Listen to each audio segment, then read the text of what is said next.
నూతన సృష్టిగా మార్చబడి పాతవి గతించిపోయి సమస్తము కూడా ఏమవుతాయి అంట? క్రొత్తగా మార్చబడతాయి. ఇక్కడ ప్రభు చెప్తున్న మాటలు, ఈరోజు చెప్తున్న మాటలు ఏంటంటే, ఆయన యందు ఉన్న వారందరూ కూడా నూతన సృష్టిగా మార్చబడాలని,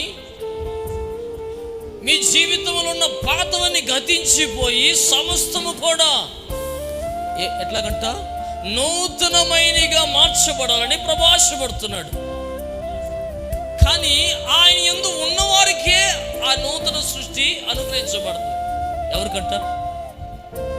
అందరికీ అనుగ్రహించబడదు. ఆయన నూతన సృష్టి, నూతనమైన కార్యాలు అందరికీ అనుగ్రహించబడవు.